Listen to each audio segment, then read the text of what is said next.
Hello, today I will introduce you to the Lankeleisi Golf X. I tested 3 Lankeleisi fat bikes last year. They all share this adventurous spirit, ready to tackle all types of terrain, preferably with 1 or 2 motors. This time I will try something else with this Lankeleisi Golf X, which is aimed at a less adventurer profile. So, it's not intended to be mistreated on a rocky path, but if you feel like it, you have everything you need to do so. There are the big wheels. There is a 960-watt motor, and there is a torque sensor.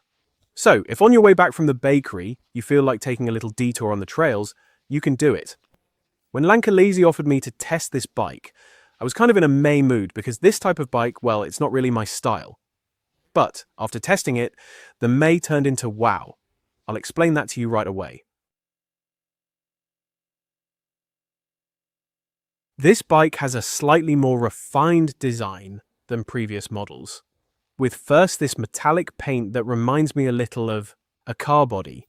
Then we have the use of warm colors like wood almost everywhere. So there's a wooden board on the front basket, also on the rear rack, but there's also the saddle, the handles, and the wheel edges that match exactly the same color. I find that aesthetically it's quite successful. It gave it an aspect more civilized, more accessible than the previous models I tested. The V-frame is a classic for this type of bike. It has the feature of being foldable. There is a lock actually here at the bottom of the housing for the battery. So even if this bike is foldable, it is not intended to be easily transported. It still weighs 40 kilograms. So you won't have the option to take it with you on public transportation. It is rather foldable in order to store it more easily, to reduce its bulk, but certainly not to carry it under your arm. The frame is designed for use by people between 1.60 m and 1.95 m. I am 1.94 m, and I had no issues.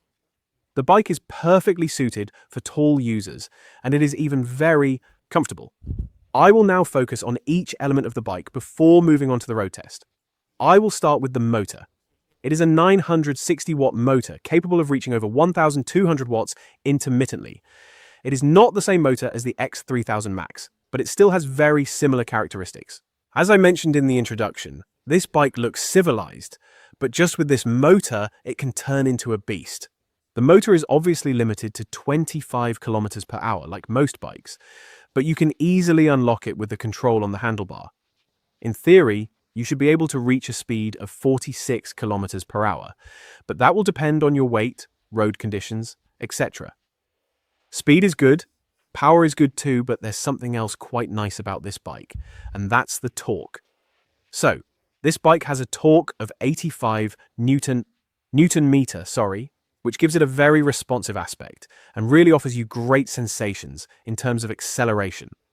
Torque is good too, but there's the torque sensor which will offer you here a pedaling comfort that is really of a very high level.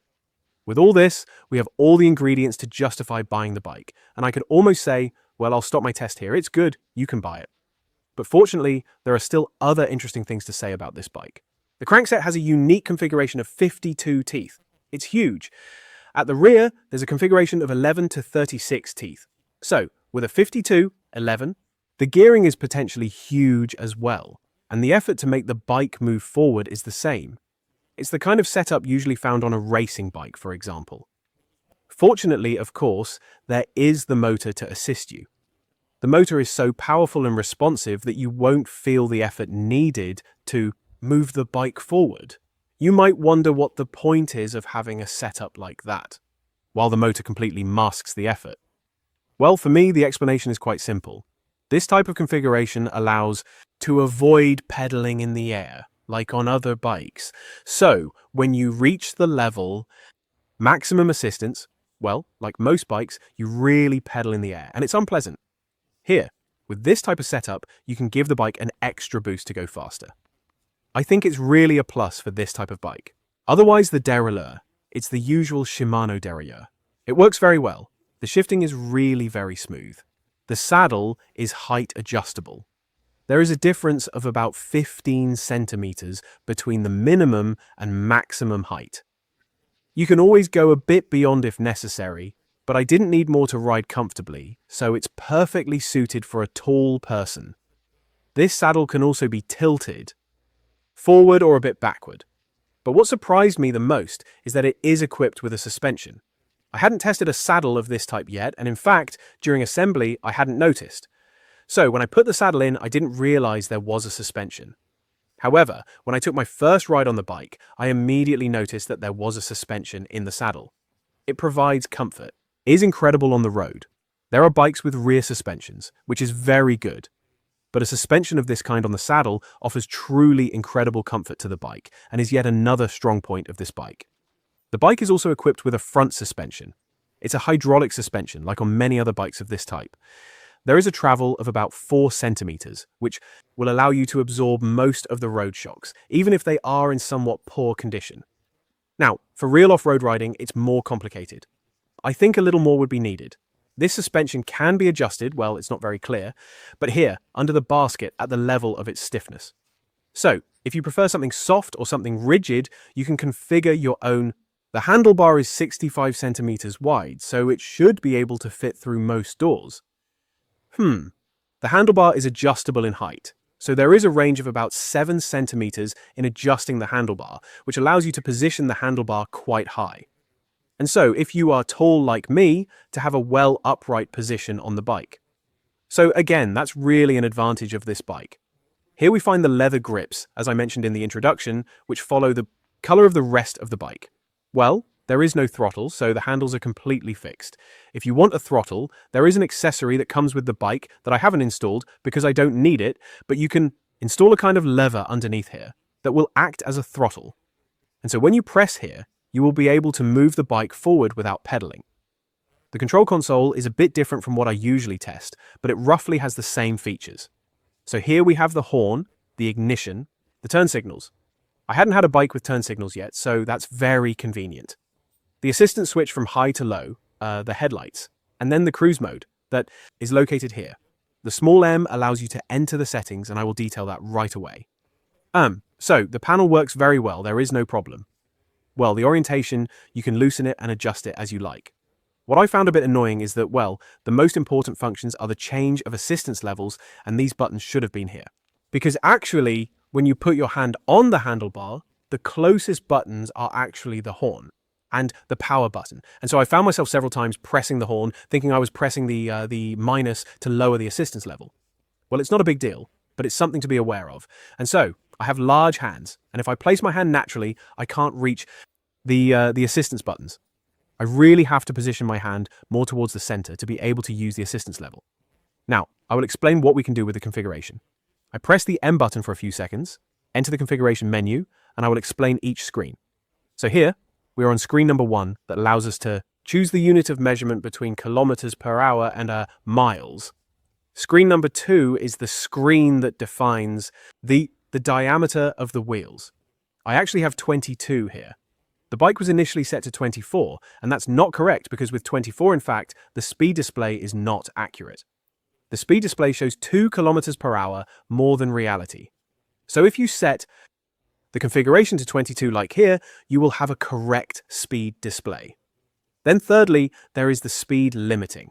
So here you see it is limited to 25 kilometers per hour, but you can increase it to 50 if you want, with probably a maximum speed around 45 kilometers per hour. The fourth screen is the screen where you choose the startup method. The fifth screen, you can choose the type of assistance. So either with full electric mode or electric assistance and pedaling. Then we have screen number 6, which is there to adjust the power of the controller. Screen number 7, which is there to set the controller's power supply. Screen number 8 is there to create a password, so an encrypted password that allows you to lock the bike. Be careful that if you use this feature and forget your password, I don't think there is a password recovery procedure on the bike, so you'll need to contact Lankeleisi. So if you decide to use it, please make sure not to lose the password that goes with it. Then we have screen number 9, which allows him to choose between a torque sensor and a speed sensor. Well, honestly, the torque sensor is frankly much more interesting than the speed sensor. And then we finally have screen number 10, which is there to set the voltage. I forgot there was a screen 11, and screen 11 actually. What does screen 11 do? It allows you to set the cruise mode to start more easily. So it means that if you don't want to push too hard at the beginning, you have a cruise mode that starts the bike up to a certain speed to reduce the effort needed to get the bike going. Then with the console, you can obviously control the level of assistance with the buttons, more or less. It works very well, except that, as I was saying, they should have been placed a bit more to the left. The assistance is there to obviously help you, but you have to understand how it works. Each level releases a bit more of the motor's power. So to fully benefit from the motor's power, you need to use the maximum level, but it's a maximum level that will consume much more energy. So actually, at each step, there is a different power level. So level 1, at a maximum speed of 15 kilometers per hour with 20% of the total power.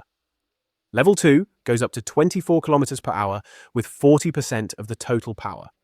Level 3 can reach up to 33 kilometers per hour with 60% of the total power.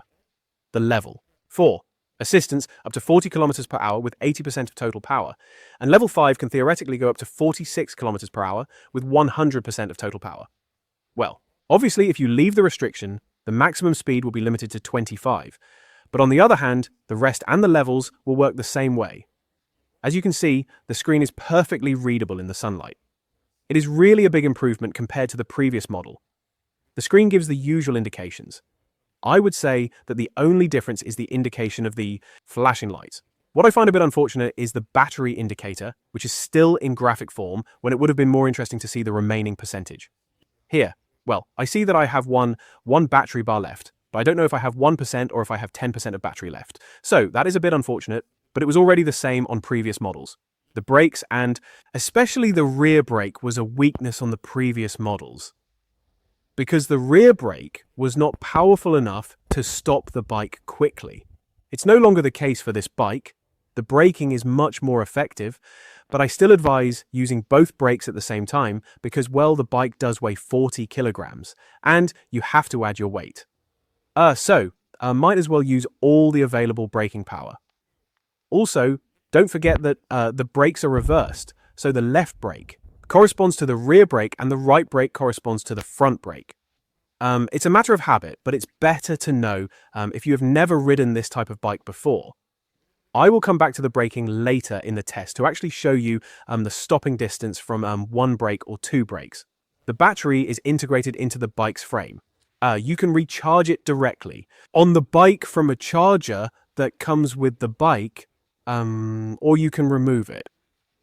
So, there's a lock here, which allows you to remove the battery and take it home to charge it with a wall outlet without having to bring the bike into your home.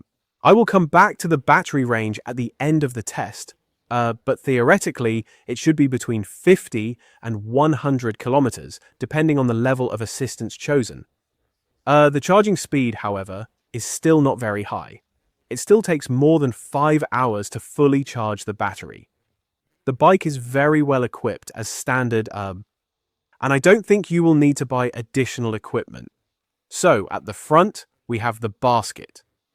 At the back, the luggage rack with quite a smooth wooden board. And I think that maybe if you have someone behind you, it could be slippery. So you should hold on well to avoid falling off the bike. With this luggage rack, I didn't install them because it would have bothered me with my feet. There is the possibility to put footrests on each side so that the person sitting on the luggage rack can rest their feet on these footrests. We have mudguards on each side. Well, this one is fixed. There's no problem. This one is to mount, but it's plastic, and so it clicks, it vibrates, etc. And so this might be one of the negative points of the bike. It's that, well, you partly protect your shoes, but the noise, when there are a lot of vibrations, you will hear the plastic of the fender clicking during your entire ride. So in addition to that, we have a light in the front that works very well. We have another one right here at the back, but that's not all actually. There are some there too, so on each side. So these lights are used as lights but also as indicators. So actually the indicators take up a small part of the headlight on the outside. We also have a stand here to hold the bike. This stand is adjustable in height to see in the level of inclination you want to have on the bike. So there, as for the equipment, there is really nothing to complain about. It's again a strength of the bike. So here too, it has been generous also with additional equipment like a lock, etc. And all the necessary equipment for assembling the bike.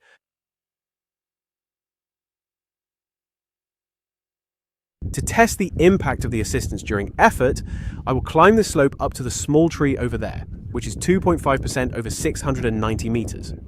I will try to maintain 25 kilometers per hour over the entire distance by starting without assistance, then with a level 1 and then level 5. For each test, I will measure the travel time, the average speed, and the heart rate, to properly judge the level of effort required for each level of assistance. I did the assistance test at another place. There was a lot of wind, so I will share the results here for routes 1, 2, and 3. Route 1 being the one without assistance, Route 2 with assistance level 1, and Route 3 with assistance number 5, with the condition of trying to maintain 25 kilometers per hour, all the time, and to be in the highest gear, so 50-11. And so you see the results displayed here. So, what I can say compared to other bikes I have tested is that the level of assistance is really, really effective. So here, I kind of pushed it by trying to keep up at 25 kilometers per hour and the hardest gear. But even doing that with assistance level 5, actually, it was really a breeze. So if you want to tackle climbs, well, here it's 2.5%. I don't really have any mountains where I live. But you have a bike here that, despite its weight, will allow you to climb fairly steep slopes without really too many problems. Obviously, if you do that, your battery range will obviously be much lower.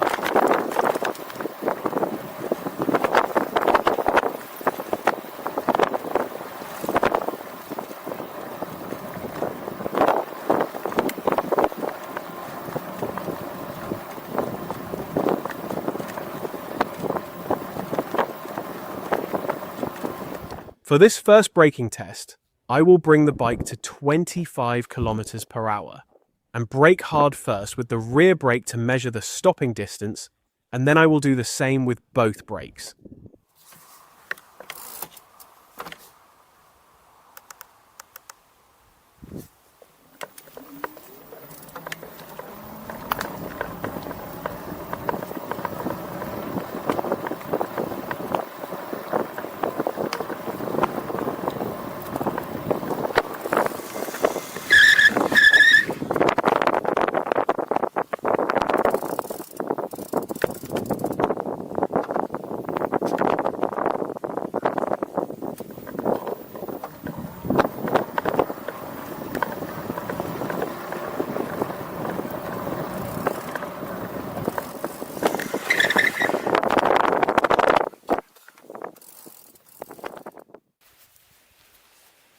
To test the bikes and compare them with each other, I have several routes that I actually compare based on speed, time, heartbeats.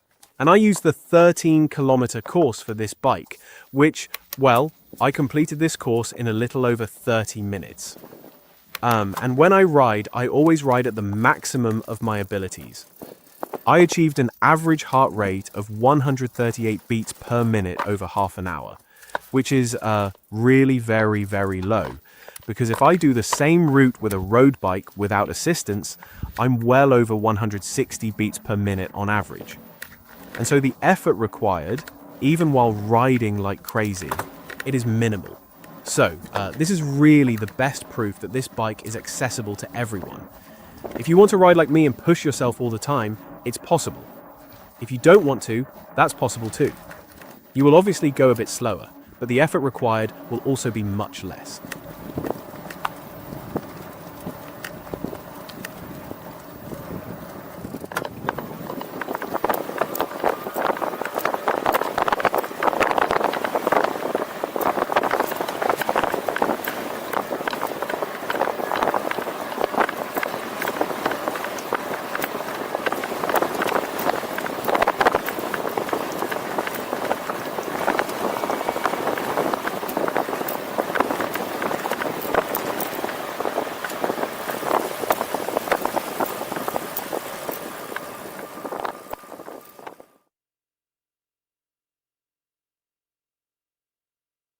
I was quite doubtful when I received this bike, because in fact I don't really have a use for a bike of this type equipped with gears, luggage rack, etc. It's not my style of bike.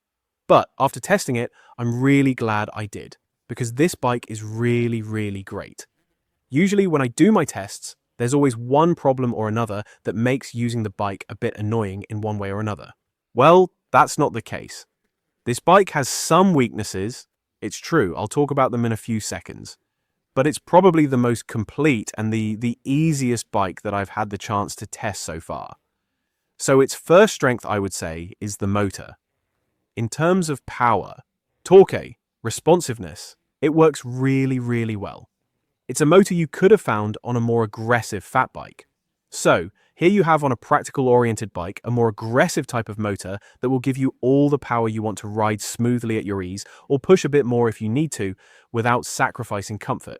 And that's really important because most slightly aggressive and adventurous bikes have this comfort issue, not absorbing the road well or not sufficiently. With this type of saddle, there's no problem. So this bike is really the right compromise with practicality, performance, and comfort. It has everything it needs. I noticed a few improvements compared to the previous model.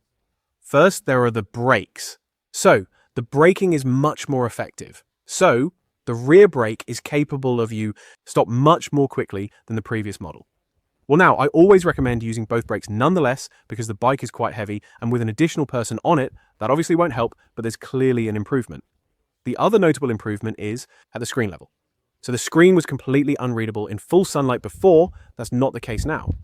Well, the information is more or less the same as before, but the screen is significantly more readable, which is much more practical than on previous models. So, the battery life, it's announced between 50 and 100 kilometers.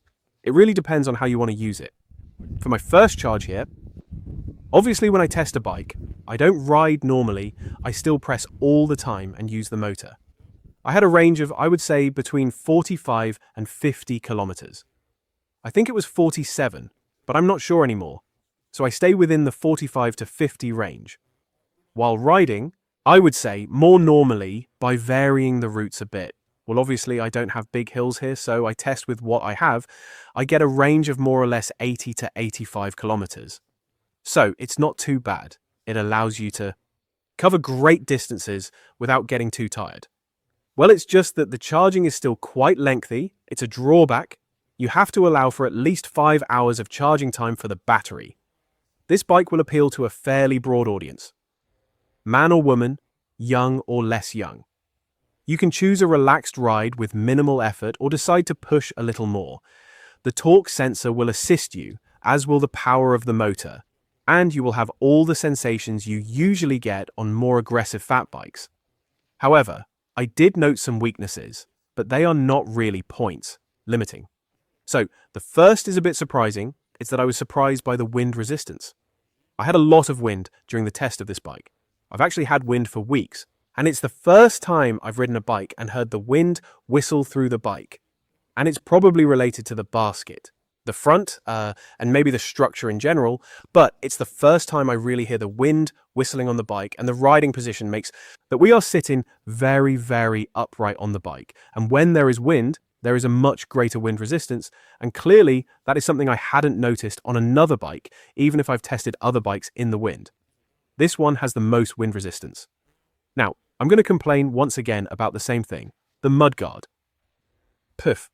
I find it really annoying actually. This attachment system, well, it's easy to install, that's not the problem, but it's plastic, it moves, it clatters, and so if you ride on a road that's not completely flat, well, this fender will start clattering all over the place. I find that a bit unfortunate. There are solutions for this, with metal fenders, with supports that are directly on the fork. Maybe that will be for the next model. So, there's also an error in the wheel size configuration. So, the default setting is at 24 inches, and you actually need to set it to 22 inches because if you don't, the displayed speed will not be correct. Well, if I have to find something else, I would think about the placement of the buttons. So, the assistance button should have been placed on the left and not in the middle, because actually the most accessible buttons are the horn and ignition, which is not exactly the aim when riding a bike. And so I did get it wrong several times by pressing the horn thinking I was reducing the level of assistance. So as usual, the weight of the bike doesn't work in its favor, nor does the battery charging time, but well, these are usual elements for this type of bike. That's all for this test. I hope I answered all your questions. If not, you can ask them in the comments or on my blog. If you liked the video, don't forget to leave a like or subscribe to my channel.